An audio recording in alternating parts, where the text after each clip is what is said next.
what I was doing. And at that time, even with all of that going on in my life, I wrote down in my journal that day, I am succeeding more each day. Yesterday, I listed 4 properties and I signed 2 buyers. Wow. And I look at that and really it goes right into your talks about consistency. Consistency is number one. It is our greatest tool. Out of all the tools we have, consistency is the greatest one. And so without a plan, like you were saying, without a plan, you will not have consistency in your business.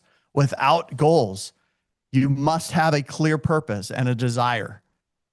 You have to have your goals, your desire, your purpose put into place. And your purpose could be whatever.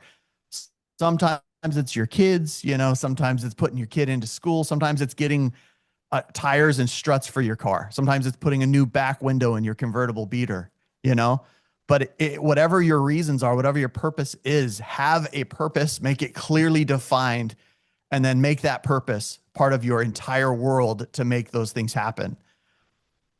You must be clear on your goals and your plan, meaning you got to have a calendar that identifies the days that you're working, how many hours you're working, how many calls you're making, what you're setting, and what you're doing. You have to have a clear mindset and you have to have mental toughness. Now, I'm not a big believer in the grind strategy, but I am in the mental toughness strategy and in the building strategy. A lot of people want to glorify the grind, right? I don't like the feeling of grinding. It hurts.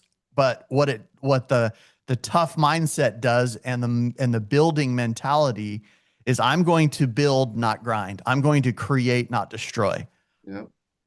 And to me, those are critical aspects of any business, but specifically when you are in an industry like this, a service based sales industry. You must have personal discipline and you must be a disciple of your own personal disciplines, meaning you must be a follower of your own rules. If you're going to teach the rules, you need to follow the rules. You must be a disciple of your own disciplines. Skill set, constantly working on your skill set. And last is systems. You need to have systems in place, strategies, meaning like a Vulcan 7. I'm sorry he hasn't sent that yet. I will double check with him for sure and get that sent over.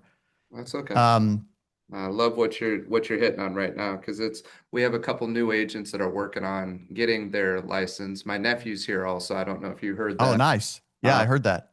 yeah, so I'm stoked to have him this summer, and he's gonna be introduced to everything. And I love that you literally have echoed everything, at least that I had in the conversation with Jacob this morning, and then some of it with David, new agent who's also checking us out. And then we also have I'm horrible. I'm sorry? Lola? Lola is easier. So Lola in the back, and but what's your name though? Jimena. I'm writing it down just because that's the third time I've asked and I still can't. I got that short Awesome. memory problem over here. So Jimena in the back, who is introduced by Jen Walksmooth, who you know Jen. Jen's fantastic. So we already Jimena's awesome as well. So yeah, no, I appreciate you jumping into that. When you talk about skill sets, working on your skill sets, especially starting out, what are some of the things you teach to the new agents? And you either got a smile that is frozen, or I think you froze again. We're getting that again. Can you hear me? It's You're gonna. frozen too, but can Oh, you yep. still hear me? Yeah. Your face is frozen, but I hear your voice. Yeah, like Cool. So when you're working with newer agents or teaching people about skill sets, what is it that you're recommending that they do as they practice? Oh shoot, we lost them all together. I know where he's gonna go with it. Anything you want to share, Ken? Just Yeah, in touching on that? I'll cut back on them though, just in case. He will. I had a class one time, and I don't know why, but that class that day was at a different level. And maybe it was because like Leslie says, sometimes you become a little redundant with teaching the same class. So for me, I teach the same stuff over and over and over for 26 years in the business, I tend to repeat the same thing, because the truth is the truth is the truth. And when I was teaching Brandon stuff, he would leave my office, was being trained by two or top leaders in the business, and he'd come back and go, they just told me the same thing. And I never took their class. I didn't sound like that though. He did sound just like that. He was like, oh, no. But it was because there's only the truth is the truth. But what I was getting at is one class I was teaching, and it was on that, on goals, on your purpose, and everybody comes in. Here's the problem: is that your guys are trained by the paradigm of what's being told to you. Everything you've learned, the way you act is the way your parents told you, what you hear in the news, and you sort of like go through every day on your thinking that this is the way it is. You're graded on a scorecard, which is your report card in school, and you're supposed to be judged by that. Well, what if you did poorly on that because that particular week you didn't do something right, and that for that 15 minutes or whatever, 20 minutes you took that class, you got a D. How do you think that makes someone feel throughout their life? How do you think the parents feel about their kids? And do you think that maybe it may influence the way they speak to them, and maybe that kid will turn out a different way based on 1 hour of a class? Is that fair? No, it's not. What I'm getting at is when we talk about your purpose and your goals, and this is what was going on in that class that day, I would ask everybody, what's my goal? What's your goal? I want to make $1 million. I want to do this. And I said, what is your goal? What is your purpose? And I want to do this. And I remember one person in particular, it's a couple people that day. What is your goal? What is your purpose? And finally, that person saw that it was like uncomfortable. They were uncomfortable, and they were almost getting emotional. And the kid says to me, I want to be able to provide a surgery for my father.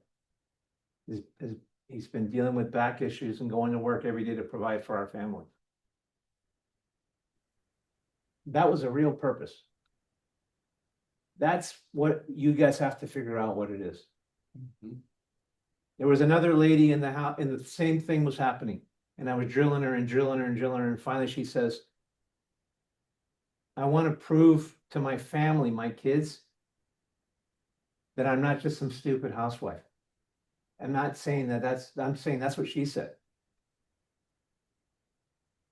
And because she was being labeled, and she wanted to prove to her kids that she was more than that she was a businesswoman, that she could provide, that she could be great. But her whole life, she was just had a successful husband. All she did was cook and clean and provide for the kids. And not saying that that's all she did. That's a lot. She felt that way. She had something to prove to her kids that she wanted to be greater than that. That was her purpose. It's not my purpose, it's her purpose. What I'm getting at in this story is that when we figure out these goals, these purposes, don't give me an answer that I want to hear. Give the answer that you need to hear yourself, or else you're never going anywhere. And stop thinking that it needs to appease everyone else. That's the problem. Majority of people will tell you that you're going to fail at this. You're not going to do it. You're wasting your time. That's because they couldn't do it. Mm-hmm. Because this is hard work. And Alma, if you go back on there and you're listening, like the calls that he makes, I call 3 people and I'm wiped out. I don't understand how he does. I don't understand the commitment. And I'm being transparent right now. I need to learn that. Mm-hmm. I need to learn to do that because I'm not stupid. I realize the money that these guys make. And understanding that skill, this guy's giving you a gift right now. He's literally telling you what's second nature to him. And if you hear him on these calls, he's just having a conversation. He doesn't care what the outcome. No one's going to judge him. No one's doesn't matter. He's getting a result, but it's off of consistency and dedication. And I do want to commend Sean because he did convert. I don't know if you know this, he did convert a for sale by owner, and today he's got a listing presentation. So Yeah, baby, that's what I'm talking about. yeah, there you go. So I'll just end this. That's what I wanted to share. I want to share that because I'm listening to these goals, this and that, and 9 times out of 10, people will give something that isn't exactly what their purpose or goal is, and you have to find that. Okay. Yeah, no, it's good. Awesome, dude. We got you back, Alma. Yes. All right, so you got to talk really fast and get freeze up again. Okay, sweet. So yeah, man, you have right now in the palm of your hand, you have the business that you've always wanted right in the palm of your hand. You already possess every single thing, every single tool that you need in the palm of your hand in this office. I know Brandon. I know Ken. I know how they operate. I know what they are trying to accomplish there. You are in the right place. You have the tools necessary. Now it's time to do two things. Use the tools, meaning take action. And on top of everybody says take action, right? Take massive action. Do the shit that scares you. Do the shit that is crazy for you. Like, man, I would never stop and knock on that for sale by owner's door. Go do it.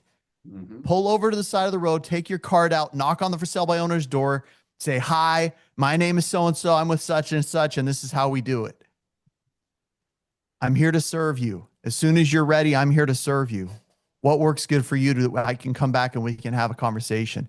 Every time I see a for sale by owner, I drove 1.5 miles yesterday to go back to a for sale by owner phone number and to look at a home in this area.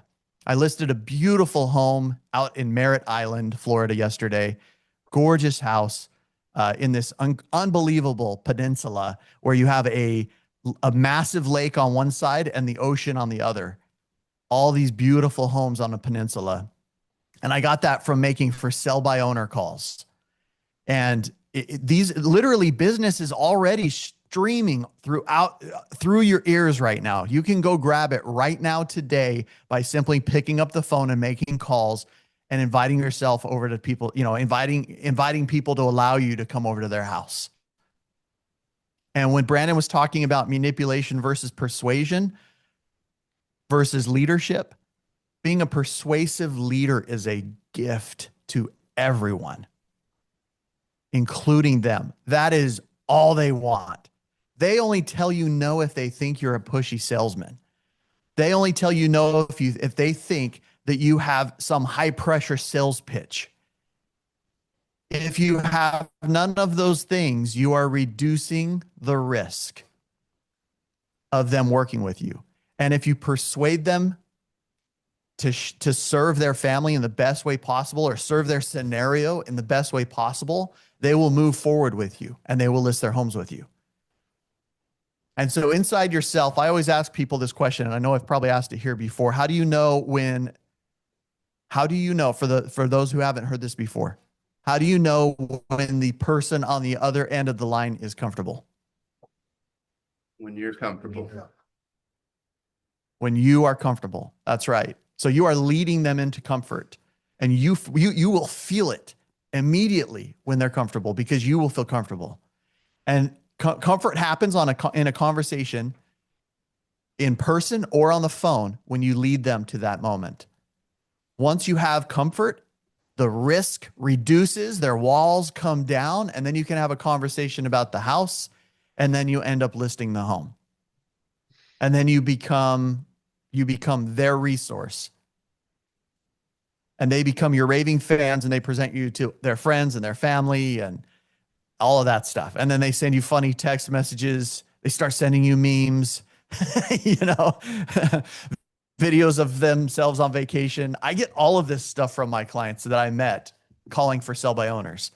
So some of my What's Alma. that? Yeah, no, Yes. so I just wanted to check with you. So again, especially with a few of the new agents that we have, and including my nephew, that's trying to get a feel for, they're in the haven't even taken the test yet, right? So if you're trying to Yes. exemplify what it would look like for them if they were starting out and what you would visualize what their work week would look like, how does that start? How do they start finding business even out the gate, right? Without having a plethora of experience, right? And all the other details and things of who they're competing against. How can they start from literally zero and start making business happen? What does that look like? Do you mind sharing some of that?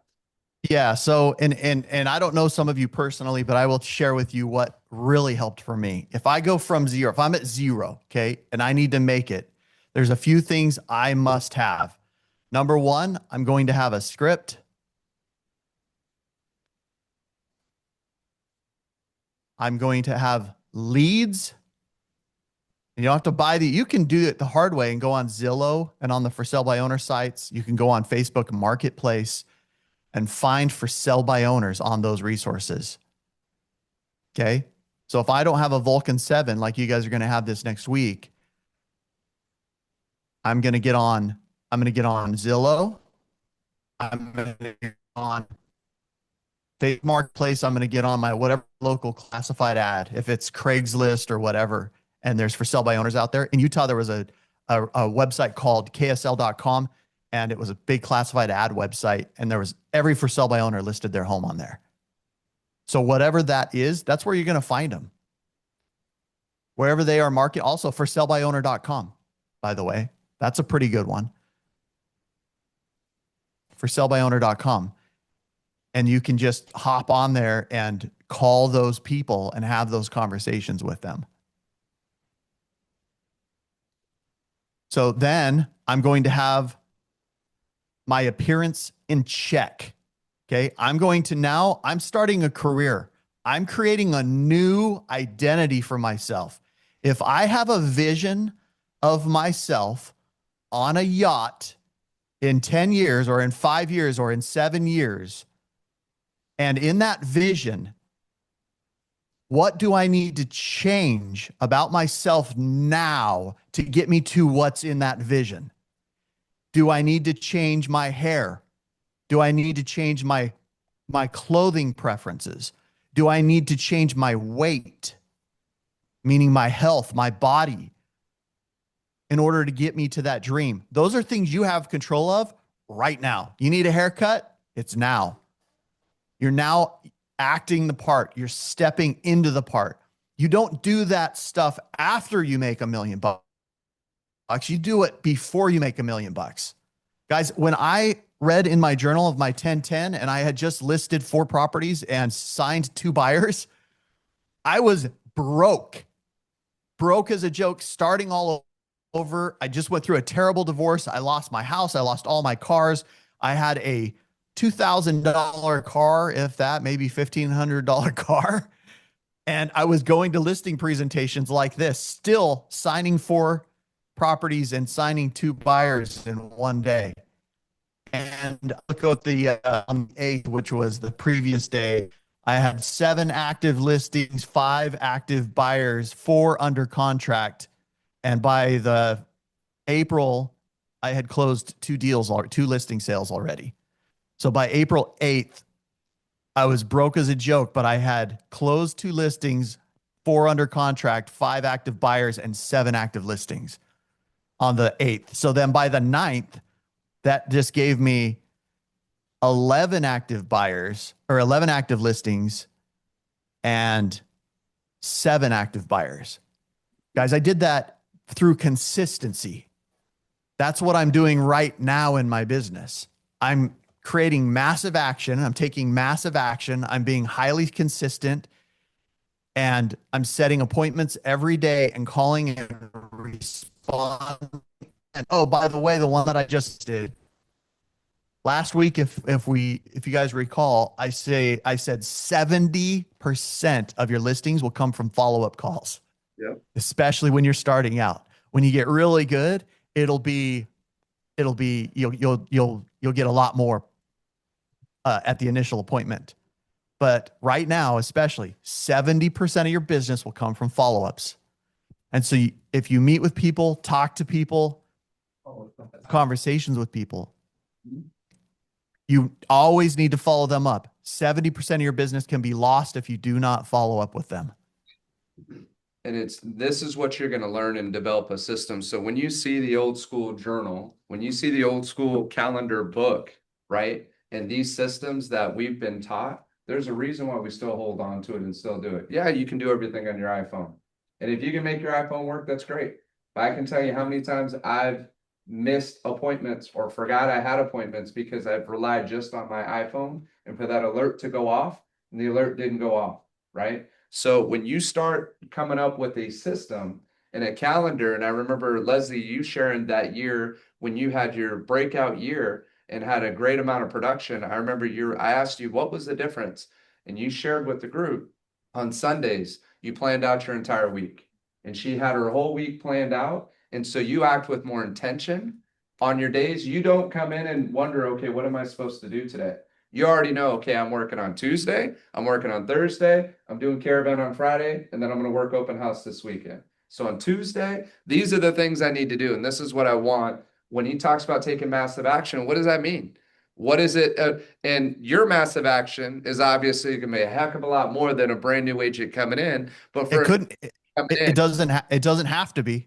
right? Mine doesn't have to be more than yours. They can be the same. We have the same 24 hours in the same day. Here's the difference. I just listed a property that you guys saw me make the phone call to. Right. So if you made the phone call, would you have listed the property? That's the thing. You have to take the action. And so if I look back to being brand new, I would have just stepped right up and done every single thing. I would not have ever said, "Oh, I need to learn more," or I need to work on my. Mm-hmm. Let's jump into it. Oh, you just take massive action. You jump in. You will refine your systems along the way because there will be systems that you will refine. I still do it all the time, still refining things and changing things and making things different or better. But follow the goal or follow the systems in this office and the strategies to monitor your clients. Use the systems that EXP gives you for your data, for your lead sources. Use the systems to follow up with people, make the calls, and get in a systematic stream where you're taking massive action every single day. And when you go to sleep at night and you put your head on that pillow, you sleep hard. Like you're done at the end of the day. Has anybody in this room ever worked construction? Yeah. I grew up working construction. And man, at the end of a construction day with my dad, even to this day, he's 80 years old and he still works construction. He will not retire. I've already offered to retire him. I've bought him a house with an apartment, like everything, and he will not retire. I even leveraged him, told him I'd buy him a Corvette Z06 if he would retire. And he will not retire. The old man wants to work himself till he's done working. And I'm not saying do that, but what I'm saying is I want you to go to bed at night and be as exhausted as a construction worker. Mind, body, soul. It is the most healing thing that you will do for yourself right now when you are scraping for money and you're dying for income right now. Being brand new. Yeah, Heck, we forget that, and that's like what he's saying. And I tried to tell this to you guys the other day. We lose sight of what real work feels like. Mm-hmm. And yet we will do it for nothing. We will work as a prisoner of a job for a few bucks an hour and be prisoners of that forever, going nowhere. But yet we'll take zero action in something that's so lucrative that it'll make more than doctors, attorneys, and anything. You can make more in this business than any other career, period. It's what you put into it. But we'll do zero effort because we lose sight. It's like we think it's pretend money, like Monopoly money. But if I was to dump thousands of dollars on your desk and say, what would you do for that? It would change your perception. We lost sight of work. And I know what Alma's talking. I remember getting in the bed, lying in there and going, oh dear God, this is the best place I've ever been. Just let me sleep for, I used to sleep 2 hours in the morning, 2 hours at night when I bought my first house. That was crazy, crazy work. And I don't even do that now. And I need to work like that again. Not like that, but I do need to find that regiment that I used to do. Myself even. We all do. But I did want to ask you, Alma, I noticed, and I've asked you this before, and you're very centric when it comes to the for sale by owner, but with expireds, you don't talk about it a lot. And is there what is there why did you go strictly in the for sale by owner and not focus at all with the on the expireds? I actually, they're the same thing to me. So when I say for sale by owners, I also mean expireds. I should say expireds and for sale by owners. And also the process is the same Okay. and the script is the same. And so, yeah, great question. But I usually don't, I just say FISBOs because it's a quick and easy thing. But expireds and for sale by owners will respond the same way. Like the FISBO that I just listed, they were also expired. They were listed for a year with another agent. Now, here's what's crazy. I'm listing this home at $65,000 higher than the last agent. Now, why am I doing that? It was listed for a year with the other agent. Because they didn't do a good job at listing. They did a terrible job. Yes. And there are 48 MLSs in the state of Florida. They put it on one of the smallest ones in a tiny geographical county. Yes, it was on Zillow. Yes, it was on realtor.com, but it was not exposed to the ends of the earth like you do when you have multiple MLSs here in Florida. And so I'm now listing it on two different MLSs that are massive, that span from Miami Beach all the way up to Jacksonville and all throughout Orlando. So, And so, what's Alma, that? I just want to break it down real quick because you talked about it being the same process, FISBOs and expireds. I want Yes. when you say massive action, I want them to visually be able to see what their calendar. I got a whiteboard up. I'm try not to block the screen. It's very funky with the setup right now. But basically, I've got a whiteboard right here that I'm going to draw for everybody, just kind of a regular week. And do you mind just explaining how it looks? Because I know there's a specific structure for your mornings and your afternoons Monday through Friday. Let's just say Monday through Friday of what your work week looks like. What is Monday, Tuesday, Uh-huh. Wednesday, Thursday, Friday look like for you? Do you work weekends? Uh, on occasion, it's very rare that I work weekends. Very, very rare. Friday. And I want you all to hear this because it's still, and with your schedule, just on average, when you're working and doing your regular process, how many transactions are you doing a year? Not to brag, just an average, like you stay committed to this type of schedule. You're obviously new to the Florida market. So you Mm-hmm. was going to be different results because I remember you getting like 14 listings at a time, Yeah. and you were carrying 14 and you just pulled them all like within that last week or whatever the case was. But what would you Right. on average, what would you expect for yourself this year? How many transactions? What do you think? So my goal for Florida alone is 50. 50 transactions for the year. 50 for the year. Yeah. And you're at where roughly again? You're at about I have eight actives, eight actives. eight actives. Yep. And I've been actively prospecting for about a month Okay. So of eight this year. Yeah, I basically retired for about a year and a half after I sold my Utah house. Tuesday, Wednesday, Thursday, Friday, eight actives, and this is about a month's worth of work that you've got. Yes, that's right. Yep, About that's eight about right. actives. So what Yep. does your Monday morning look like? Afternoon, just roughly how many hours are prospecting? So when he says 70% of his business and follow, what I did for myself on my Mondays would be an hour of new calls, new people, new prospecting, and then an hour of follow-up. And I always enjoyed the follow-up the most because these are people I've already talked to, or these are past clients, or whatever the case is. But I had an hour for each of those. What does yours look like typically when you're doing calls for sale by owner? You got your new list. How many hours are you typically doing of each? And when do you do it? Yeah, so 2 hours. So 2 hours of calling, minimum two appointments. Okay, so 2 hours of calling, And I'll do that. Yep, and minimum I do that from 9 to 11. 9 to 11 to 11 Yep. a.m. and minimum two appointments. And That's our right. for our office is one appointment a day. And the appointment is more important than the amount of contacts. But when you get appointment focused with your schedule and you get to where you're focused on doing one appointment a day, you know that you've completed your job. If it only took one call and you set the appointment and it's a legit listing appointment or a legit buyer's appointment, you're done for the day. You don't need to call for 4 hours, 6 hours, right? If you can get in that habit of doing that, and then you can go work out, then you can go spend some time at the beach, you can spend time with the family. But the problem is we don't come in with a plan when we first get in and we start doing other activities that are waiting for the business instead of going out and finding the business. Okay. So that appointment, Yep. when he talks about two appointments, so 2 hours, 9 a.m. to 11 a.m., set two appointments. Then you have lunch. I'm That's assuming right. you take a break. I don't have lunch till about 1 because I don't need it. So I'll go from 11 o'clock to 1 o'clock in follow-ups and administrative. So I'll do follow-ups first, and then I'll do a little bit of administrative, answering emails, stuff like that. And yes, I will wait till after 11 o'clock to answer emails. There is no reason to do that. I'll wait till after I'm done with my follow-ups. There's no reason to touch an email till after that time.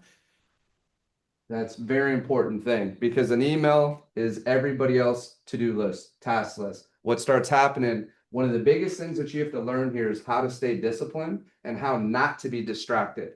And when you start jumping on your emails first thing in the morning, you're jumping you're not focused on what's going to drive you to the business of hitting 50 transactions a year, right? You're not going to get to there because you're all over the place. You got to be very clear about what is going to generate the money. And that's the prospecting calls that he's doing for 2 hours. So again, even if for sale by owners and expireds aren't your way to go, you should be calling your sphere of influence. You should be calling open house leads. If you did an open house over the weekend, right? You should be reaching out to them. All this should be happening first thing Monday morning. Okay. And then That's right. so now you have your follow-up, your admin, your emails, your lunch at 1 o'clock, right? And then Yep. when are you setting your appointments typically? Your So presentation. my appointments are Go yeah, ahead. presentations are basically anything between 5 and 9 p.m. Yeah, so And you're I've done listing appointments at 11 p.m. wow. I do not care, especially Monday through Friday. I do not care if I'm home at midnight. I don't care if I'm home at 1 a.m. If it's a work day, I'm working. And my family knows that and they support me. And I have my spouse on board. So get your spouse on board with your goals and say, I need you to hold me accountable for this. I don't want to slack anymore. I'm not wasting any more time. I'm moving forward. Nights I may work till midnight, and some nights I may work till 7 p.m. and have a little more time with the family during the week. But I'm totally committed to building my business Monday through Friday. And then that's the thing. If you start listing properties, you get to have any Saturday you want, you can have off. Saturday, Sunday, you can have both those days off. Monday, you can throw in a weekday because you're setting your schedule. As long as you're disciplined and accountable, you can start throwing in vacation times because you start creating freedom after being wildly disciplined. And Brandon and I talked about doing a 30-day call session Yep. with everybody, doing a Yeah. 30-day like call. What do you call it? A 30-day Yeah. Right. whatever you want to call it. Yeah. Whatever it is with that. But when you talk about 5, 9, 11, and just so you know, I've never committed to what he's committed to in terms of the 5, 9, 11. What I have taught in the past, what has worked for me is 1 p.m. So I do my lunch a little bit earlier. My first appointment's at 1 o'clock, and these are my appointment slots 1, 3, and 5 p.m. Let's just say Tuesday, Thursday, I'll add a 7 o'clock. So I'll do 1, 3, 5, and 7 on a Tuesday and Thursday. What time were we on the phone last night, Jacob? Around 8:30. It was 9:30. Yeah, it was 9. It was after 9 o'clock. So 9. Well, no, yeah, you're right because it was 9:30 when I was talking with my kids. So it's about 8:30. Where was I coming from? Oxnard. Yeah, coming from a listing appointment at 7 o'clock. That's the time that worked for them. Actually, they pushed it back to 7:30 so I could finish my kids' practice and then head out and do the listing presentation at 7:30. I previewed the home. I spent about an hour and a half with them. So by the time I'm on the road and we're talking, it's closer to 9 o'clock. Yeah. It's about 9 o'clock, and then I'm driving through In-N-Out. Not proud of that, right? But I told him, I said, let me mute you. I'm proud of it. This is the real estate diet here, the In-N-Out, at 9 o'clock going through and ordering my Neapolitan shake, right? Yeah. Yep, got my shake in there. So anyways, that doesn't happen for me. That's not every night, but that does happen when business is going. That's happening typically once a week, twice a week. Yeah. Where I have those late nights, right? But it's not every day. So it's not like, this isn't to stress everybody out. Like, why the hell? I'm not going to work like that. Not going to do it. If you can do 50 transactions in a year, which I'm telling you right now in the Ventura County market, there's probably less than, what percentage of agents would you say do 50 deals in a year? Probably What's your guess? 3%. Less than 3%. It's probably less than 1%. If you're doing 50 transactions, there's only a couple people I can name that are in Camarillo that are doing at least 50 transactions a year. Yeah, I used to do 50 yearly on a given, that was like my average. And I could do it from 8 in the morning to 8 at night. You can make it you can do it however you want, Mhm. depending how you mix your business or how you're doing it. At the peak, when I was cranking, I was going on 4 listing appointments a day. Not getting 4, but I would go on. You were also going on 4 vacations a year. Exactly. You're also going on 4, right? Going on our troop vacation that was free as a top producer. That cost me $10,000 every time. Yeah, that free vacation that cost me Yeah. $10,000. Yep. But no, what Alma's saying is, it takes work. Mm-hmm. It takes work, and you have to realize that this is your job. You're punching in. This is what you're gonna do. And look, like, would you rather be the construction worker that's getting blisters and breaking his back, or would you rather just pick up a phone and have a conversation? That's our job. That's our job. Our job is to talk to people. Our job is, you like to golf, you go golf with people. You like to eat like me, we're gonna go to restaurants, right? We're going to restaurants. I gotta eat anyways. I might as well eat with somebody that it could potentially turn into business, right? It's relationships, it's talking to people, it's but you're focused. And it's not like every time I meet with somebody, I'm just like, oh my gosh, what kind of business can I get from this particular person? No. It's the complete opposite. If anything, I go out of my way not to get into the real estate, right? Because I don't want them to think that that's all the relationship's for, right? But then I went so far away from it, I'd avoid it. And I'm like, what am I doing here? They're asking me about real estate, right? It happened, softball, we're in Irvine. And you probably already know who the person is, probably my least favorite person out of everybody there, starts asking me real estate questions. I was like, hey, you know what? We're going to pick your real estate brain. Do you mind answering these questions for my mom? And so we start talking business, and it goes for 30 minutes, right? And it's the last person I'd expect to approach me about it, but it's relationships. It's focused on family and doing family activities. We're out there doing it. They all know that we do real estate through social media.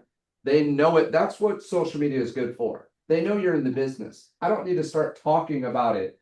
We're just there. And then now they see an opportunity, like, you know what? I'm going to pick his brain. I'm going to ask you, Ken. Ken, we got this situation. This is literally what came up. Got this situation. We got to sell a place for about 1.6 million up north. We're going to have to pay about 400,000 in capital gains. The place is almost completely paid off. What are our options? Right? Like, what should we do? Should we just pay the 400,000 in capital gains? And then where would you go with that? And make them move back into it. Well, so they have. No, where would you go? They got a home that she's in the Bay Area. They want to come live close to the family in Camarillo. But if they sell their house at 1.6 million, they're going to pay 400,000 in capital gains. Primary residence. What do we do? Is there a way to avoid that? 55 or older. Yeah, well, no. Yes, she is. Yeah, She's over 55. You still doesn't affect the capital gains. Yeah, capital gains is still there. You transfer the tax basis. Yeah, you said transfer tax basis, Right. but I mean, What questions do you start out? are you married? You know, No, I'm not married. you're not married. So it's 250. So they have 250. That's why it's 400,000 to pay in capital gains. So what were the upgrades you did in the house? I did, probably about 200,000 in upgrades. Okay. I mean, dude, bottom line, You're paying like, those you're paying the taxes. taxes, like, That's pretty much what it gets to, right? yeah. Now, what other creative things could we do, right? So if I mean, don't they want to get have to write sell off- it, Just so you guys know, you get to write off all your upgrades, you get to write off your expenses in selling the home. You get, all that can be taken off, Commissions, right. can be taken off of that. so this is what I came up with. Yeah, good. I said, first, check with your loan officer and see if you can take money out and get a bridge loan. Because if the house is almost paid off, you can take out about 60%, right? So hold on to the property. I said, now there's only talks about it.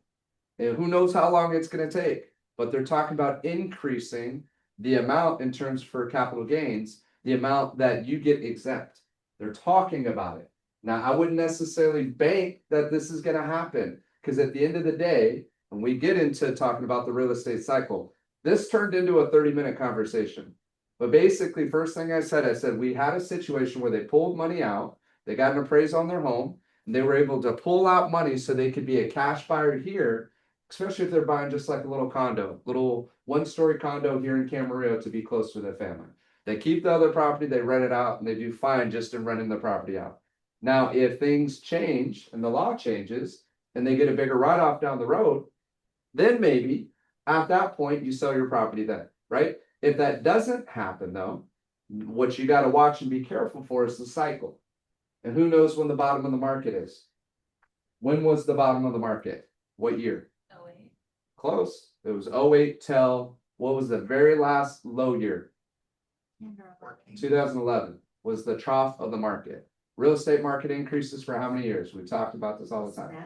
Typically 5 to 7 years of increase, transitional market, and then 5 to 7 years of decrease. Market should have crashed in 2018. That's when it should have started shifting, and it started showing it, right? What year are we in now? 2025. How many years of growth is that? 14 years. So this is where I got them to truly understand. I said, look, unless you realize you're ready for another correction, and if it does correct and it goes down and comes back up, guess how many years it's going to take for that cycle to take place on average?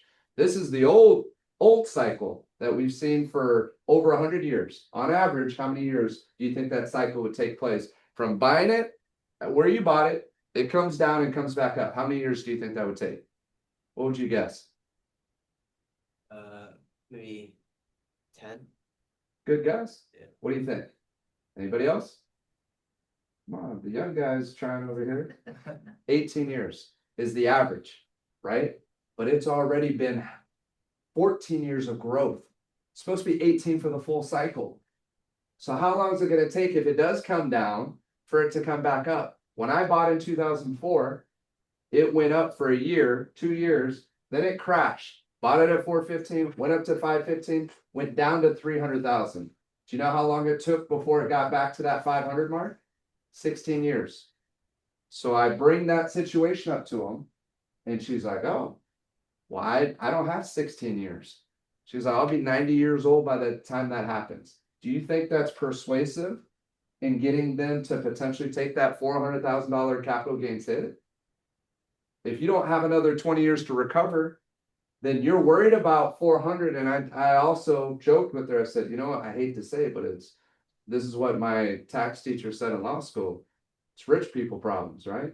You made a lot of money, so that's why you're going to pay all this in taxes. Yeah, one thing I go to when I'm getting in that conversation is I start talking about stocks. It's like, if you make an investment, and how much would a good investment make you to where you would feel like you needed to sell?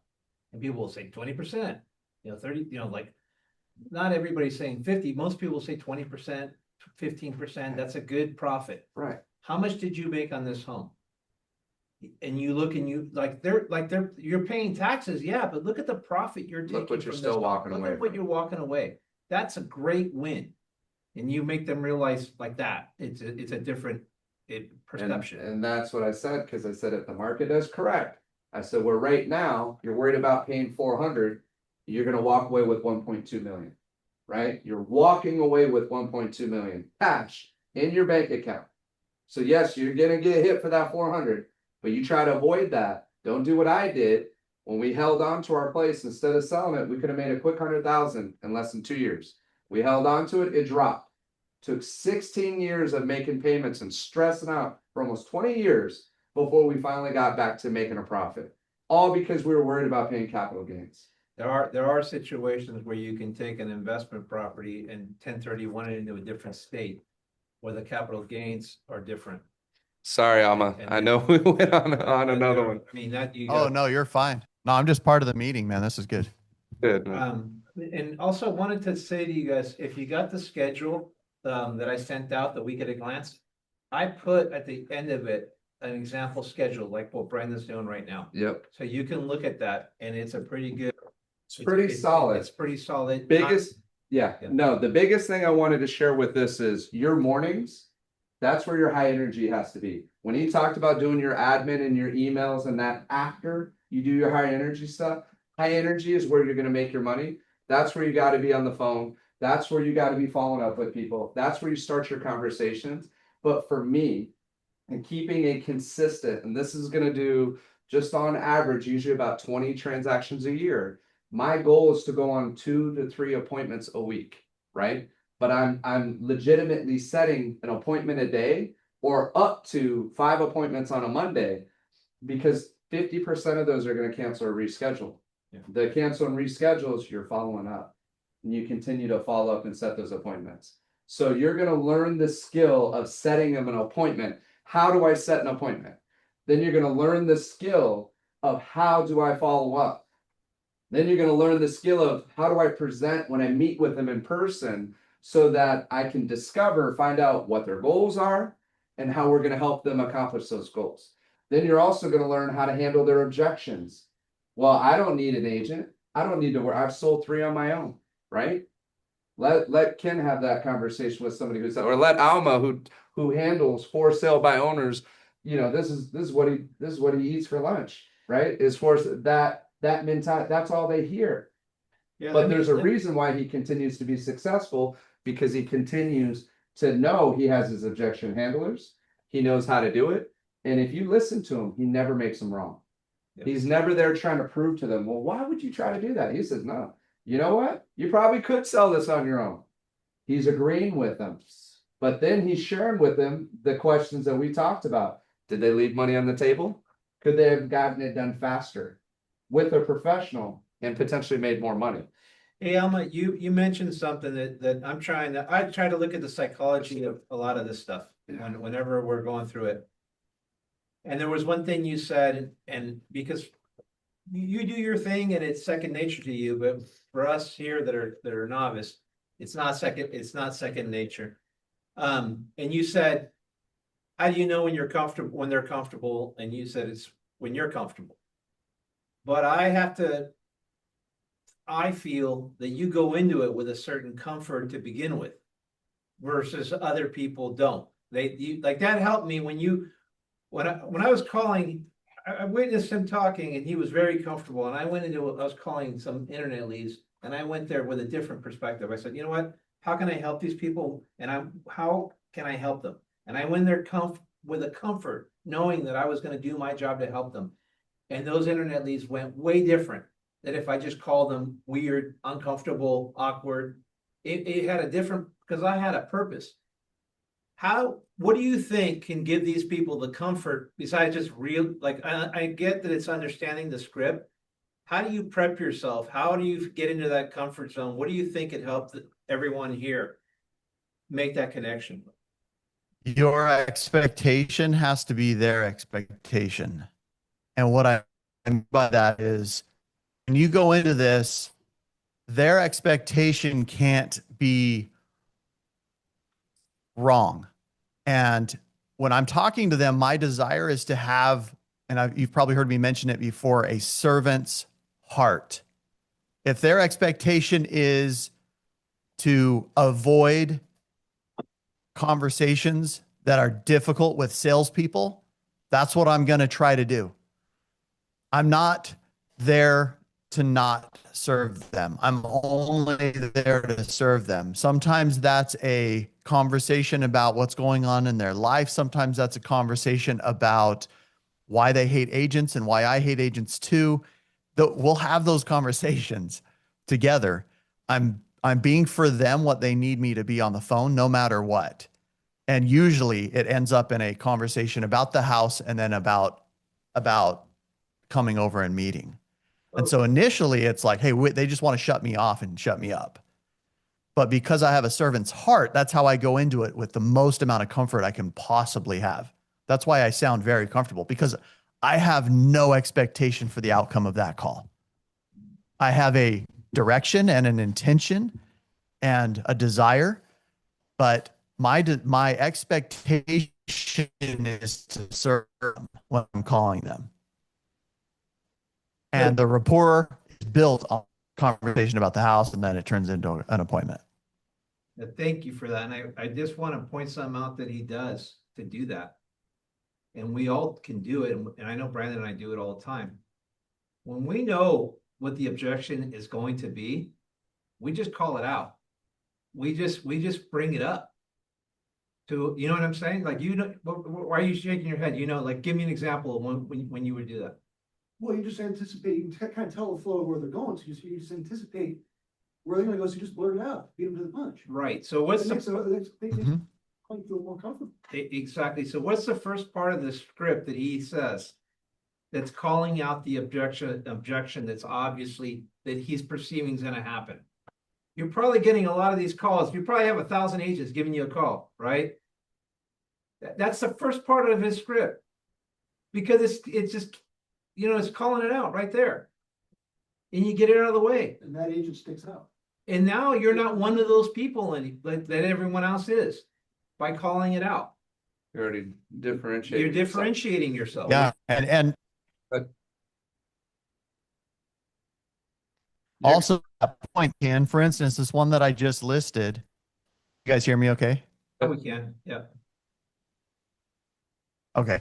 So this one that I just listed, I continued to follow up with her, even though she told me she had a full price offer on the table.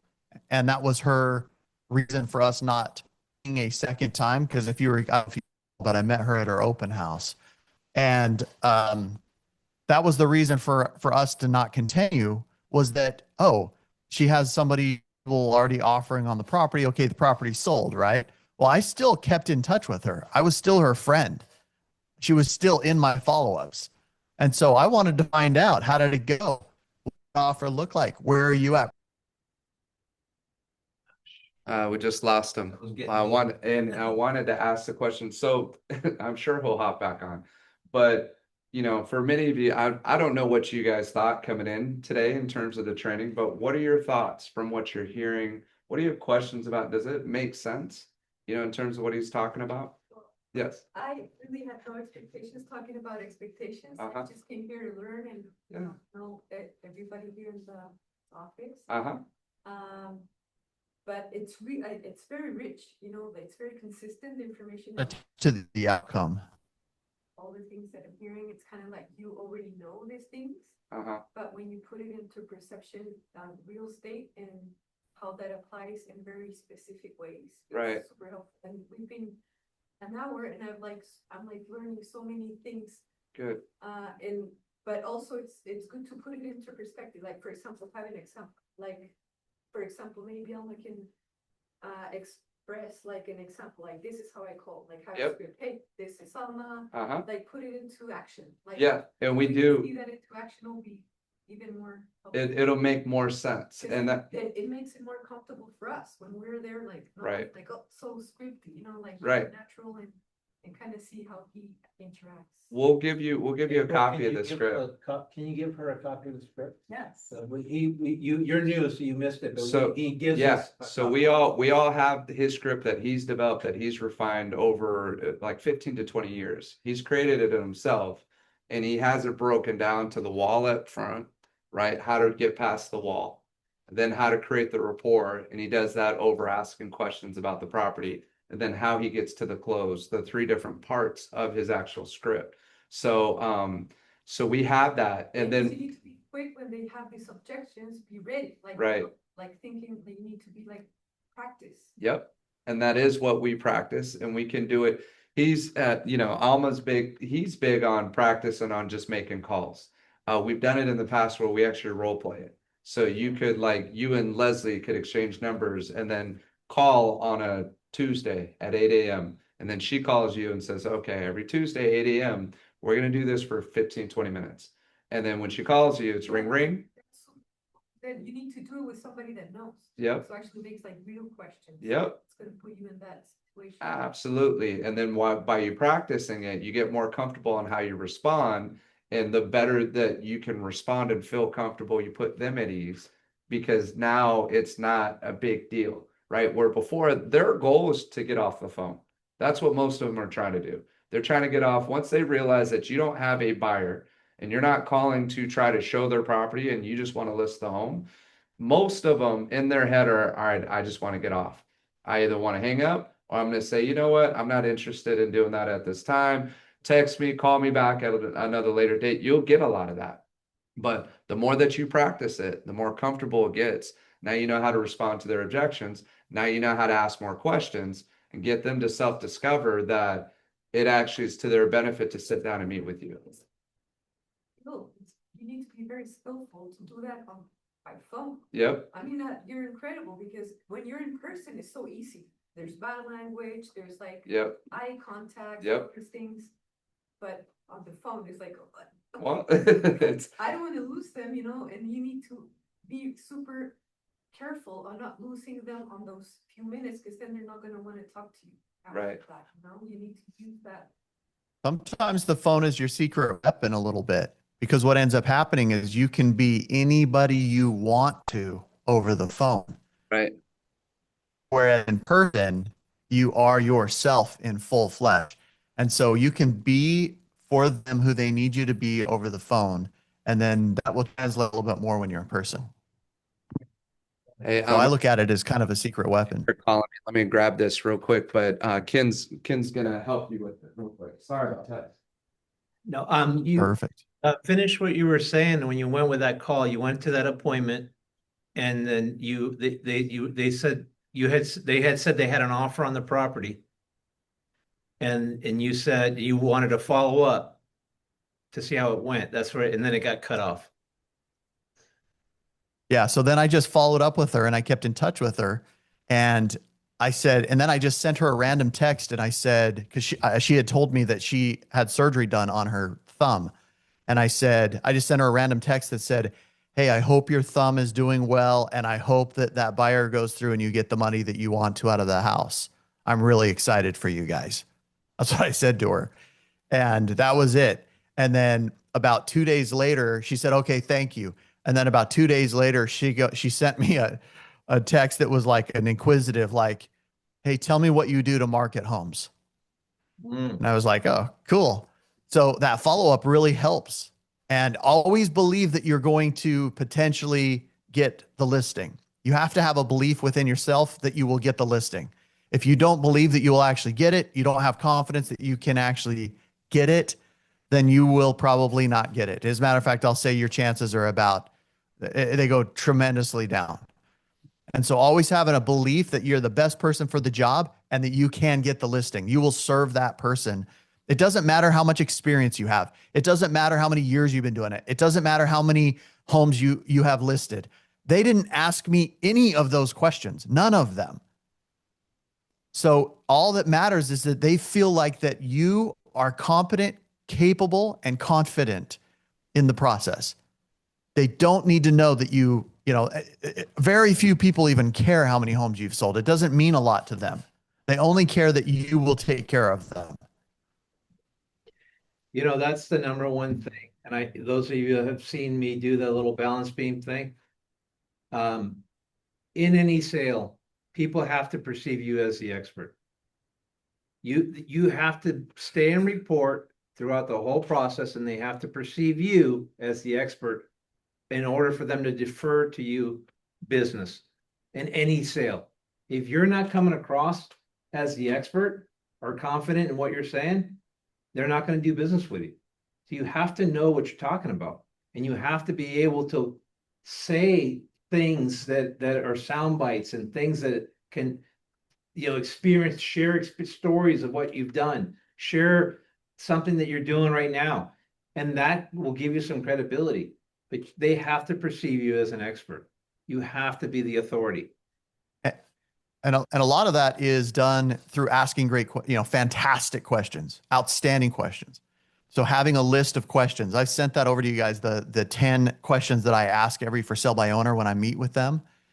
And you guys have that, right? I sent Yeah. that to you guys. So I know Brandon has, Okay. or you guys wrote it down. You guys wrote it down. Okay. But those questions are critical. Go over those questions, ask those questions. Those are great find out questions. I still use those every single time. I pop my iPad open, I have them on there. I write down the answers to those questions and I ask those questions. Like, ultimately, what are you trying to accomplish in selling the home? If the home doesn't sell, how will that affect your plans? Yada, yada, yada. And I go down a whole list of 10 different questions. I ask them, what's most important to you? Where do you have to be? And when do you have to be there? Stuff like that. And you're asking these questions, getting them to talk to you, and you're finding out what their needs are during the entire process and the entire conversation. Right. And if you do that really well and consistently, you'll have tremendous results. They'll want to sign with you immediately if you ask them all those questions, because nobody else does that. Nobody else cares. Everybody else is talking about who they are, who their company is, what their company can do to market, all these things. Everybody's company can do most of that stuff. It's about that agent and how involved that agent is with their scenario and how much of a team you guys can be because you know everything that they need. Discovery questions are the number one key way of figuring out any solution.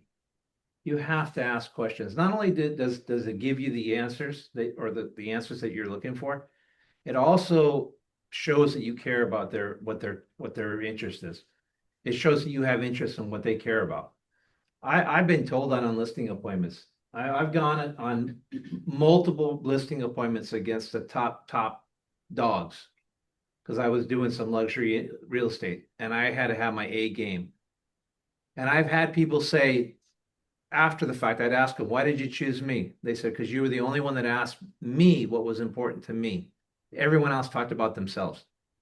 You don't want to do that. You don't want to have a listing presentation where you're going through reading a book. You want to have a listing conversation where you're asking discovery. Yes. That's the difference. These listing presentations don't work. Listing conversations work. I have a whole class on that. I took those 10 questions. I have my 10 questions. It doesn't matter what they do matter. They have to be specific questions. But I took one time, I wrote the question out and I said, what was the reasoning that I asked this question? What was I trying to get out of it? So when he's asking these questions, there's a point. And what the answer is going to tell you a lot, like urgency, timing, pricing. And all that will become off these questions. You'll be able to deliver now a presentation that might be different than when you went into it, based on the answers of those questions. You want the client to make them feel as if you have your arm around. Exactly. Information 20 years ago. So there you go. Yeah, one of the great questions. What did she say? She says she wishes she had your information 20 years ago. Yeah, no, it's true. And I'm glad I grew up in a company that taught me amazing minimum standards for my business, because I treated it like a business, like a daily business. My schedule was like I had a double overtime full-time job.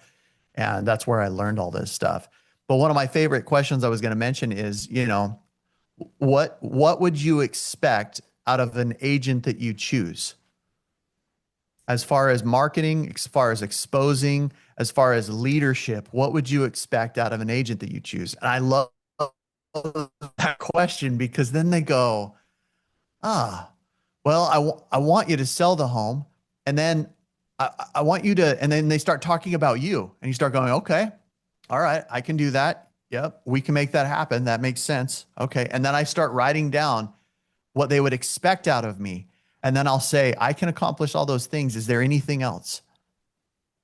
No, there's nothing else. Is there anything about my company that you would rather have than what we can provide? No. Is there anything about our processes that you would want to have happen? No. Okay. Is there anything stopping us from getting started right now? No. Okay, great. Let's get started. Did you hear that? We heard that. Did you hear that? I bumped my pad with my elbow. Step out for that. Do you guys know what he was doing right? What was that? Trying to find the final objective and then close. He was closing. He was trying to find the final objective, right? Or objection, Objection, right? sorry. Objection. That's okay. But does that all make sense? Like, number one, does it sound doable with the way he asked those questions? Could you ask those questions? Yeah. Do you know why it works? It's like, yes, yes, yes. Yep. Okay. Checklist. Then Right. you end up going to say yes. It's like everything is there. Why? Yes. Everything's leading you towards it. Or people really like saying no. It's easier to get them to say no, right? Are there any other issues? Yeah, they're saying yes by saying no. Right. They're saying no, but they're agreeing with you. No, there are no other reasons. No, there's nothing keeping me from doing it. But it's called the ultimate close because what you're doing is you're isolating the objection. And what the objection is, what is the objection? What is it? Why is an objection so important? To understand what it is, identify it, and know how to overcome it. What is an objection? Have you figured out what an objection is yet, Jacob? Like, not really. Okay. What do you think, Sean? It's a question that hasn't been answered yet. It's an unanswered question that they have in their head. So it's their hesitation in working with you, right? So before somebody decides they want to work with you, they have an objection because they don't fully feel comfortable yet. They've already told themselves before they met you, they're not going to work with you. They already, if it's husband, wife, that's the setup. They had the talk before you met. Hey, whatever we do, we're not signing this agreement. We're going to interview multiple people. We're not going to work with this guy, Alma Merrill. He's a slick talker on the phone. Sounds really good. I can tell he's one of those people, right? And we're not going to agree to it. That's already in their head. They've already had that agreement 90% of the time. So what an objection is their hesitation in working with you. It's an unanswered question they have in their head. If you answer all their questions and now you've reduced the risk, as he talked about earlier, in working together, you've limited, okay, now it's not scary to work with Leslie because I feel very comfortable with her because she's obviously an expert and she's going to take care of us and get us what we want to do. Then ultimately, once you overcome that final objection, because there are no more objections, leads to what? The closing. And it's a very natural closing. And now you're just setting the appointment. So when I closed last night, even though these are friends that have been referred to me from past clients, it's still not a done deal. My closing question, when I'm trying to see how motivated they are and how serious they are in committing, is how soon can we have this place ready for photos? That's my closing question. Because what's going to happen by the time that house is ready and before we hire the photographer, what am I going to do? Send them a listing agreement. We've already talked commissions. I already gave them what's called a net sheet. The net sheet shows how much I charge commission, shows how much the buyer side roughly is going to be, shows all their expenses, and shows them what they're going to walk away with. If I've accomplished all these things, it's very easy for them to sign a listing agreement because they know everything they need to know cost-wise. They know who they want to hire, and they know what it's going to take to get done. So when we schedule the photos, that's my closing question. It's kind of slick, isn't it? So we're talking about photos. And I'm not trying to brag about it. I'm just saying, all I'm saying is, when is this house going to be ready for photos? Because by the time we do the photos, we get it edited the next day, put it on the market. We're going to do open houses that weekend. Again, I'm already acting like I got the job. And that ultimately is how I'm closing. 90% of the time, I'm closing with that. Looking at the calendar, when can we set photos up? Okay, so that's what you're demonstrating. Does that make sense? Alma, do you do something similar? Yeah, it's awesome. Yeah. Basically, yeah, it's awesome. It's like, yeah, I love that. I love that one though. So when can the house be ready? Photos. I love that. When you're about the percent, you're assuming the sale, and you're okay. Great. Is there anything getting started? No. Okay, let's get started. Yep. And we're not saying sign the contract. which is what one of the main real estate coaches out there is. All right, sign the contract, sign the contract. Listen to Tom Hopkins. What do you feel if I told you today, okay, what's your decision? I'm gonna put you on the spot here a little bit. Dave, so are you ready to sign the contract and join EXP? No. Okay. He just looked around and we missed it. I wish you would have saw that on video. He just said no. Okay.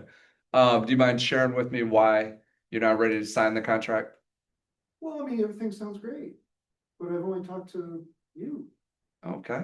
So you've only spoken to me with the EXP. I'm doing this all for example, okay? So don't just, but it's, I haven't been to any other. yeah, broker. you haven't checked out any other brokers. Exactly. We're convenient for folks. Sam the other day. When I come in here, everything's been fantastic. I hope to come back. That's great. So, but you're not ready to sign the contract? I have to think about it. I have to look around at, shop around. Well, two minds make, are better than one. Let's talk about it together. So what is it that you have to think about before signing the contract? Well, what if I go across town and there's somebody else that has just as good or better deal? I happen to like them a little bit more.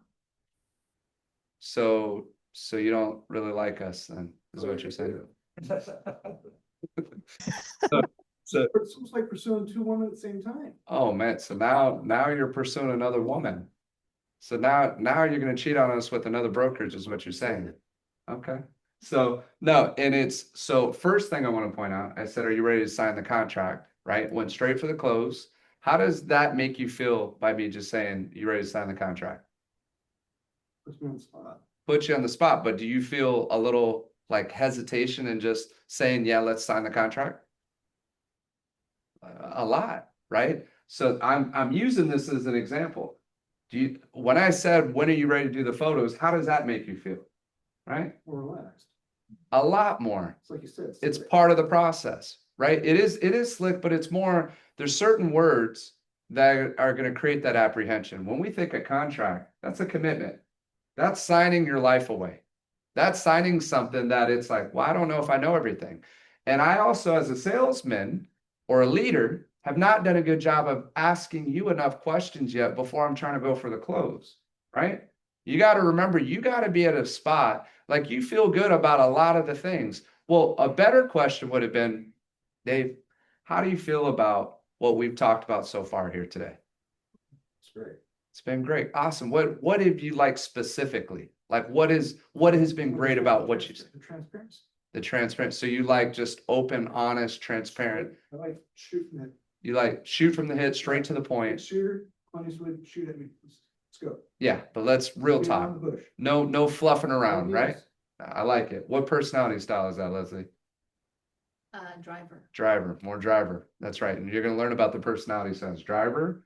What are the other ones? Amiable. Amiable. What else? Expressive. Expressive. Analytical. Analytical. Those are the four main personality styles, and we'll talk about that. So driver is get straight to the point. Don't beat around the bush, right? Just tell me, I don't care about how the baby's made. I want to see the baby, right? Show me the baby. That's it. I don't care about the process. Let's get to it. That's driver personality. So when you're speaking with a driver, you also want to be a driver too. They respect that. And we'll talk more about that as well in terms of effective communication. But there's a way in doing it, and that's why he asked the questions. So how do you feel? Could you see yourself working here one day? Yeah. Okay. And what is it that you see that you like that you've seen so far? You said transparency. What else other than transparency? Educational. So very educational, informative. You can see yourself learning how to do the job here. Yeah. That's awesome. So, and I would highly recommend that you do check out other brokerages. And absolutely, so that you see the difference, because this is the first place that you came into. But what I can tell you, especially being a straight shooter, is you're not going to see this experience anywhere else. And I'm not just saying that to sound egotistical. I'm telling you, April, you've interviewed how many companies? Six. Brokerages. Yeah. Before What? I came here. And I just- I was working at Remax Gold Coast in the property management office and doing property management. Yeah. And Right here. it's at Hollywood Beach. Okay. So they do property management out of that Hollywood Beach office, and I can attest that this is, and I might be a little biased now that I'm here, but I'm buying her lunch later. Keep it But, up, keep it up, yeah. keep bringing it. this has been the most education offered. What did you see from the other ones? And you don't have to say names, but Yeah. what did you see? What was the vibe you got? What was it? What was the conversation like? The vibe at other brokerages in my perspective was it was all about them, how I could support them, how if I were to join a team, I would be doing, I would do this, I would do that, or and it wasn't as we want to help build you. This place has built me. I use Brandon and Ken's sound bites all day, every day. Because they've become my own. And these become your scripts, and the scripts isn't to sound like you're disingenuous or you're not real. One of the things we say when I speak to a client, it almost comes out in every conversation. Do you want me to tell you what you want to hear? Or do you want me to tell you what you need to hear to sell your home? Right? Most people are going to tell you what you want to hear. Yeah. Most people are going to tell both of you to come in to sign up what you want to hear. They'll ask enough questions. Once they think they know what you want to hear, they're going to tell you that. At the end of the day, we've had new agents who've come on and it didn't work out. And it was nothing against them. This takes a lot of work. What we're trying to do here, there's nothing easy about what it is that we're doing. It's not for everybody. And some people just want to do a deal here and there and they're okay with it. For us, we're trying to help change lives. Real estate's changed my life personally. It's changed my family's life. It made it where we went from being military family, enlisted, free lunch or reduced lunch. We upgraded to reduced lunch at one point. Not sure how many jobs my mom was working at that point, but that's how I grew up. And then my dad got his master's before he retired. He worked at Embry Riddle, making $40,000 a year as their director. He tripled their enrollment, got a $5,000 bonus while I was doing real estate part-time. Made $80,000 part-time in real estate. What branch of the military? He was in the Navy, 23 years. And so we're very proud of how we were brought up, but we didn't go on our first real vacation until, and I say real vacation, was Hawaii. And we took a cargo plane that was like $15 a person to pay for your little box lunch. You ever seen that movie Con Air? Con Air? You remember Con Air? Con Air, oh, you guys gotta see Con Air if you haven't seen it. It's an intense movie, but they're flying a cargo plane and they're all strapped up like on the side. These guys are inmates. These are like jail people there. That's what it felt like. We literally were sitting in a regular seat and we had to get, as it was lifting off, we had to get on the side like you're about to jump out of a parachute. Not like, you can see a picture of us all crashed out next to each other. We're on our Con Air flight. That was our trip to Hawaii. That was our first real family vacation. And we stayed at the base cabin on the beach on Oahu.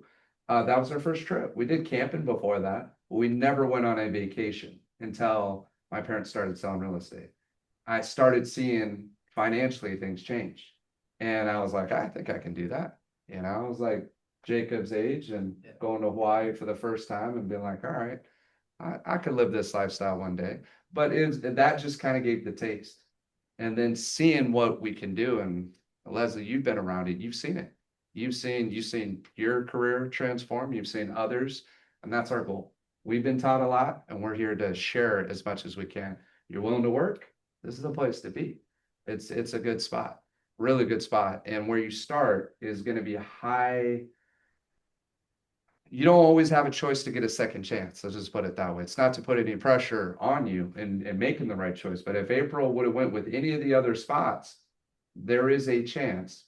If you think of the transactions you've done, how many of those have been because you've been in this office? Every single one. All of them. Every transaction, every opportunity, whether it was a listing that we had as agents, that she worked the open house.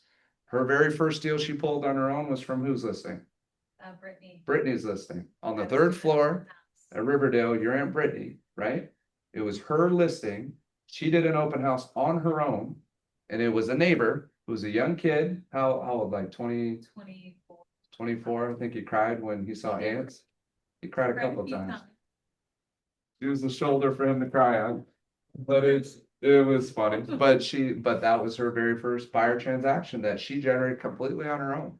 I wasn't there with her. I've mentored her on a few, but she did that all on her own through what she learned and just being herself and just connecting with people. And then guess what she did? She set up the call. So she got his name and phone number. She comes to the office all excited. We're in the Old Town office, and she's like, Brandon, this guy's expecting my call. What do I do? I said, just get on the phone and we'll go from there. And then we start asking them questions. And she introduced me. She's like, hey, my teammate's here. He's got a few questions for you. So I start asking questions. Okay, what are your thoughts? And after we were done, do you remember what I told you? What that call? Probably something to the effect of, that was good, but there's a lot of more, there's a lot more steps that need to happen. I think I said that sucked. I was like, that was not as good as I was hoping it was gonna go. I was like, he doesn't sound that motivated. Yeah. But let's see what we can do. But I got the info. I figured out what his income was. I figured out what his debt was. I figured out some key numbers. Then I called the loan officer myself and said, hey, these are his numbers, right? I said, this is the kind of work he's in. This is it. What can he qualify for? He said, well, based on what you're telling me, it was Jeff Baum, who's our in-house guy. Jeff was like, based on what you're telling me, he should be able to do about 450, be able to buy at about 450. We call him up again. We say, hey, just based on what you shared with us, and we're speaking to our in-house guy, he says you should be able to buy a condo for about 450,000. So it wasn't as much as what she was doing her open house for, but we did the initial step. She sets him up on a search. She shows him a property out in, where was that, TO? Yeah. TO, well, a couple first. Yeah. And she would just get up and run when he wanted to see it. And then ultimately she showed him a place in Ventura.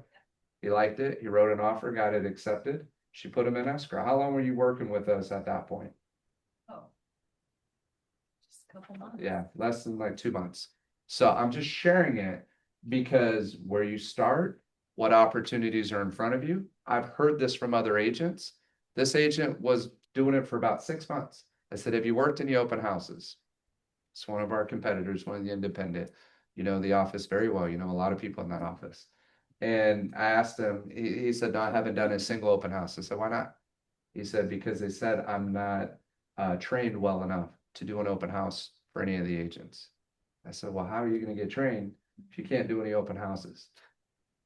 That literally was the response.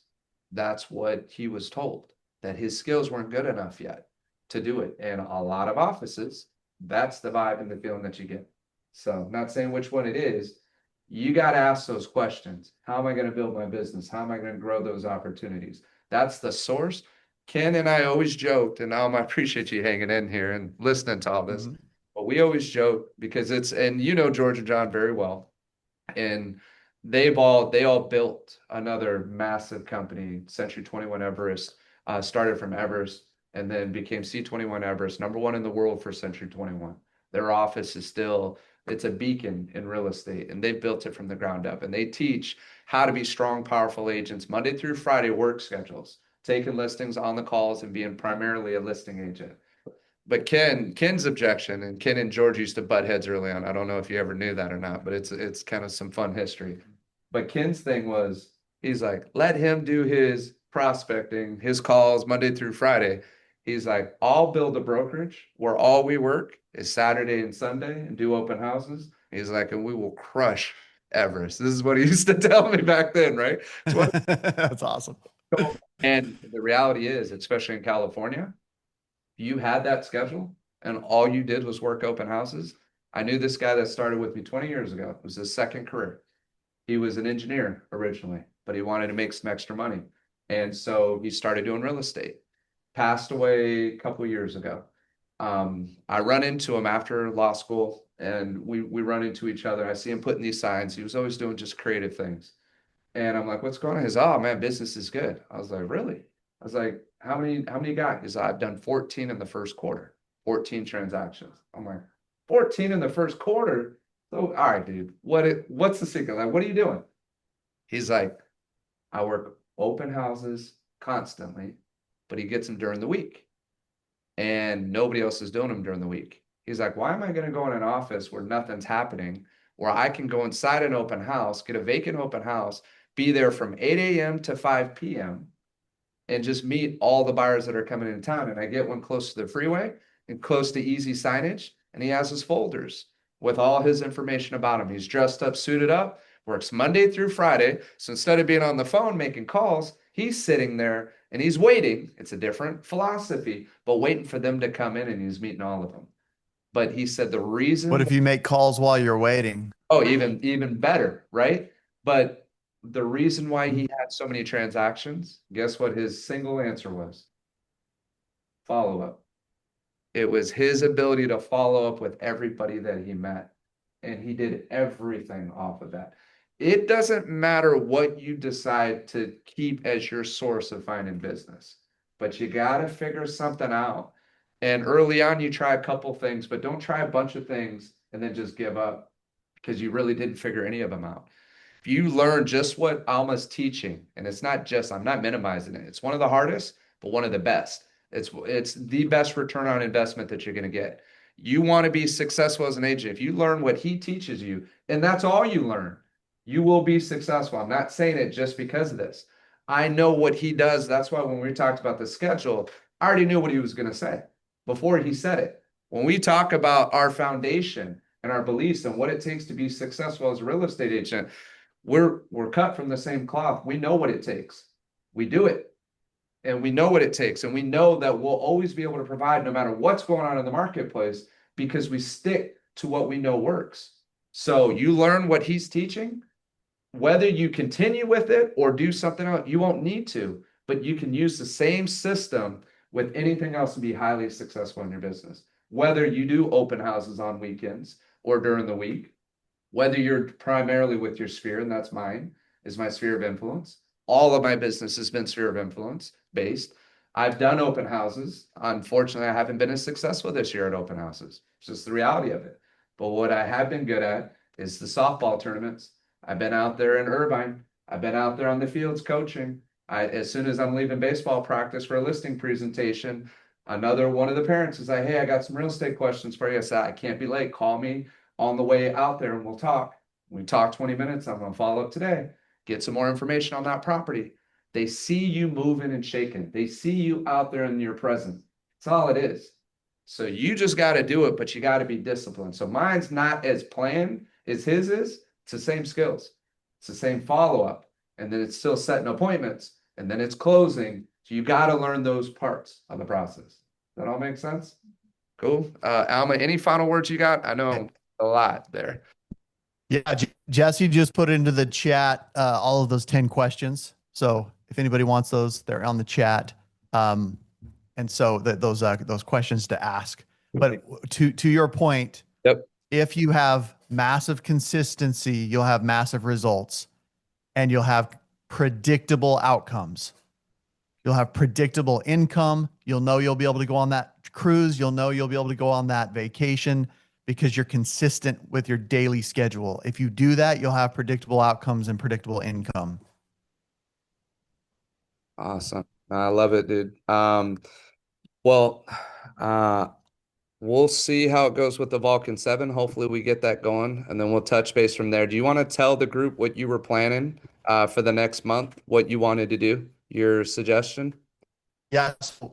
What I want to do is a month-long listing spree where we get on the phones and we set appointments. It's not 3 months long. It's not 75 hard. We're not doing any of that. It's 30 days of making calls together as an office.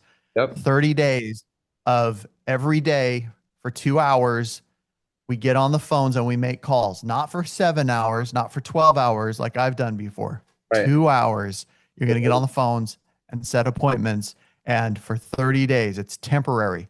I want you to identify that this is a temporary thing, that you are going to temporarily get on the phone. Then what you're going to find is you're going to see such drastic results that you're going to want to make it a consistent outcome for your business. And so I talked to Brandon about this, and I'm sure you talked to Ken about it too. And just doing a 30 day thing where we all do it. I don't even know what we want to call it, like a like a blitz, like a 30-day listing blitz. Sounds good. No, I think it's perfect, especially before kids get back to school with that coming up. So this will be a focus. We'll pick the dates and we'll get everybody who wants to commit to it. And it's gonna work. We did a project like this after Alma came out and spoke, as I was talking about almost 10 years ago in Simi. And we put a group of about 11 of us together and did a for sale by owner project where we all took a different part. We all made calls, but we all took a different part. Ken actually worked with another real big Mike Ferry agent. So Mike Ferry is a coaching system, just so you know. Alma's very familiar with Mike Ferry coaching. George Morris and John Site were like Mike Ferry organization for over 20 years. They started their own coaching program. They have Everest coaching, which is also phenomenal as well. Alma's got his coaching. He's got phenomenal coaching.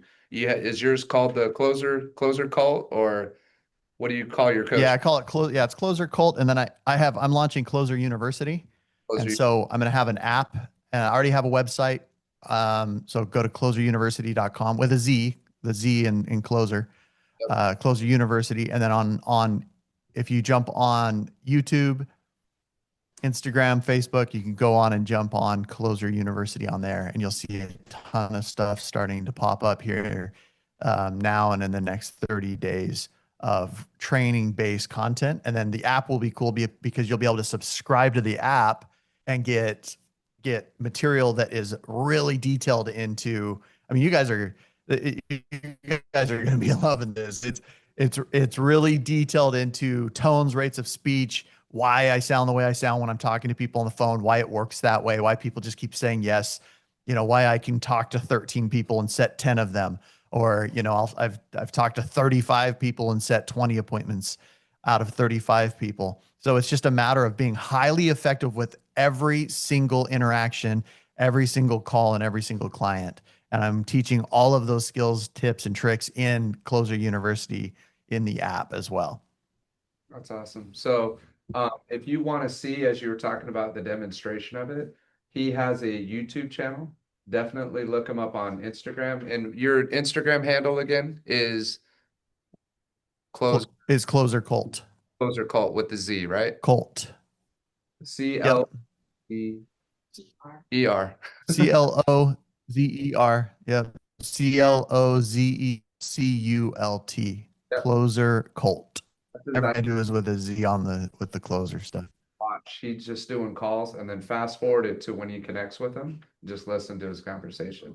You'll hear the whole script. You'll hear him go through. You'll hear him set the appointments. And I mean, these are long. He's doing like 8 to 10 hour sessions. So what you missed, what we were talking about, is he wants to do a 30-day blitz with us, where we all commit to calling for 2 hours a day for 30 days. That's it. Just 30 days. We call for 2 hours for those 30 days. See how many listings we can take in that as a group. So that's what his idea. He shot me. Yeah, I'm already doing that. Yeah. I mean, I already do it in my daily business. You're just stepping into it. You're just stepping into my world. for 30 days, just to see. It's gonna be a boot camp for 30 days. But you guys commit to this, you're gonna see results come from it. There's no way that everybody doesn't get something out of it. Some business. More importantly, you're gonna learn. Yeah, you're gonna look back after You'll look back after 90 days. It will blow your mind what your business looks like if you do this. If you commit and actually and you get into it and you just do 2 hours a day for 30 days, you guys will have more business than you know what to do with. You will have clients coming out of your freaking ears if you commit to this. It will blow your mind. We'll do it. So let us get the numbers from Vulcan 7. Once we have that, we'll get started and we'll try to figure out how everybody can do it and come up with the plan. And then we'll commit. Perfect. Let's do the 30 days before. We got to start it before you come out here September 5th. So we'll start it in the next week to 2 weeks, I would say, and then have it go for 30 days so that you can come and really polish up everything that we've learned over those 30 days. Yeah, that'll be awesome. That Good. would be great. Yeah, well, we're looking forward to you joining us, man. Yep. It's gonna be a good time. Hey, Alma, I'm excited. on the FSBO script, when it's the expired script, you said there's almost the same. Is there any variations that you have like written out, the wording? No, actually, you just ask them the exact same questions, use the exact same script. I even say, hey, you're selling it for sell by owner, right? And then they just respond, well, we had it listed with an agent, but yeah, I guess we are doing it now by ourselves. So yeah, you use one script for both calls. It's exactly the same verbiage. Perfect. Treat them like they're a for sale by owner, and they'll respond to you like an expired. Sweet. Awesome. All right, man. Okay. Anything else you got for us? Yep, that's it. And then I'm gonna call Vulcan for you real quick or right now, and then I'll let you know via text. All right, Alma. Appreciate your time, man. You take care. My pleasure. You guys have fun. Enjoy. Thank you, brother. Thank you. Bye. Thank you. Okay.